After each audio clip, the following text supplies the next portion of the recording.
महाराष्ट्र से भी ये अहम खबर है, जहां पुणे में महाविकास अघाड़ी का धरना प्रदर्शन हो रहा है। काली पट्टी बांधकर आंदोलन किया जा रहा है। वो आंदोलन अब भी जारी है। बदलापुर की घटना के विरोध में ये प्रदर्शन हो रहा है। शरद पवार, सुप्रिया सुले, उद्धव ठाकरे, आदित्य ठाकरे, रश्मि ठाकरे का पूरा परिवार, एनसीपी के कई बड़े नेता, कांग्रेस पार्टी के कई बड़े नेता, शरद पवार को आप बीचों बीच देख पा रहे होंगे, सभी इस प्रदर्शन में आए थे, मौजूद हुए थे, सरकार से इंसाफ की गुहार लगा रहे थे।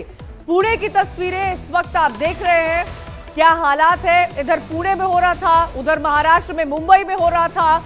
आदित्य ठाकरे पहुंचे थे, उनके पिता उद्धव, उनकी साथी आदित्य ठाकरे की मां रश्मि ठाकरे, वो भी वहां पर पहुंचे थे। तो महाराष्ट्र के अलग अलग जगहों पर इस कांड के खिलाफ प्रदर्शन होता हुआ साफ तौर पर नजर आ रहा।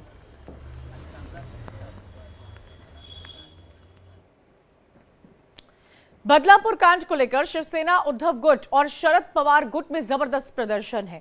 सिर पर काली पट्टी बांधकर इंसाफ की मांग की जा रही है। महिलाएं काली साड़ी पहनकर आंदोलन कर रही हैं। इस मौके पर इंडिया डेली की टीम भी मौजूद रही। संवाददाता अभिषेक शर्मा ने शिवसेना उद्धव गुट की सांसद प्रियंका चतुर्वेदी से खास बातचीत की है, सुनिए।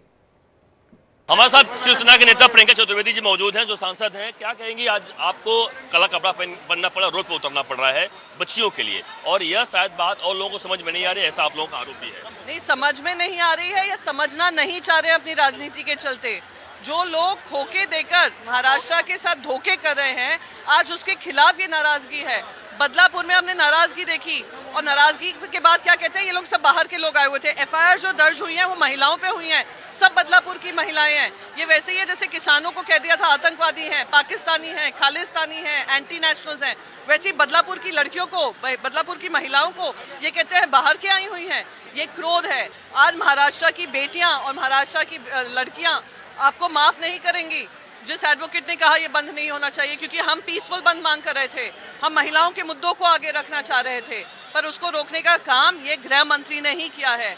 गृह मंत्री से पूछे वो शक्ति कानून का है, गृह मंत्री से पूछे लड़कियों की सुरक्षा का है, गृह मंत्री से पूछे थाने में रोज एक पॉक्सो एक्ट के अंतर्गत पिछले 1 महीने से रजिस्टर हो रहे हैं। कोई गृह मंत्री से पूछे 10 दिन के अंदर अंदर 12 ऐसी घटनाएं हो गई हैं। अकोला हो, पुणे हो, मुंबई हो, कल्याण हो, बदलापुर हो, सब जगह से यही खबर सुनने में मिल रही है। यहाँ तक कि औरतें इतनी नाराज हैं, कह रही है आप हमसे 1500 हमें नहीं चाहिए, आपने 2000 रुपये रखिए, पर हमारी बेटियों को तो सुरक्षित माहौल दीजिए। प्रियंका जो कहते हैं कोलकाता वाले मामले में आप लोग चुप रहे, और महाराष्ट्र में हुआ तो बहुत ज्यादा। यहाँ पे कोलकाता महाराष्ट्र बात नहीं है, उत्तर प्रदेश, मध्य प्रदेश, बाकी बात नहीं है।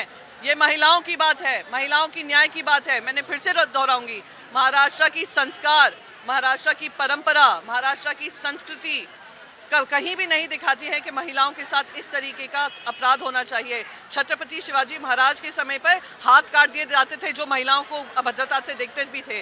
वो महाराष्ट्र कहाँ है? इन लोगों के अंतर्गत सिर्फ इन्होंने महाराष्ट्र को धोखा देने का काम किया है, खोखा खाने का काम किया है। आखिरी सवाल, के आंदोलन जारी रहेगा आप लोगों का आगे? बिल्कुल जारी रहेगा। महिलाओं के खिलाफ जब तक न्याय नहीं होगा और अन्याय चलता रहेगा, हम ये लड़ाई जारी रखेंगे, क्योंकि ये महिलाओं की सुरक्षा की बात है। कहते हैं अर्थव्यवस्था डगमगा जाती एक दिन अगर बंद हो जाता। मैं कहती हूँ अगर महिलाएं सुरक्षित नहीं तो अर्थव्यवस्था कहाँ होगी? महिलाओं की प्राथमिकता इस देश में होना जरूरी है, और उनकी बातें सबसे आगे होना जरूरी है, क्योंकि कोई देश सुरक्षित नहीं है जहाँ पे उनकी महिलाएं सुरक्षित नहीं है। बिल्कुल बिल्कुल, ये देख रहे हैं प्रियंका चतुर्वेदी के शिवसेना की बड़ी नेता, जो साफ तौर पर सांसद है, साफ साफ कह रही है कि इनका आंदोलन लगातार आगे भी जारी रहेगा और यह आंदोलन रहेगा। कैमरामैन चंदन जी के साथ अभिषेक शर्मा, इंडिया डेली, मुंबई से। चलिए, ये तो आपने महाराष्ट्र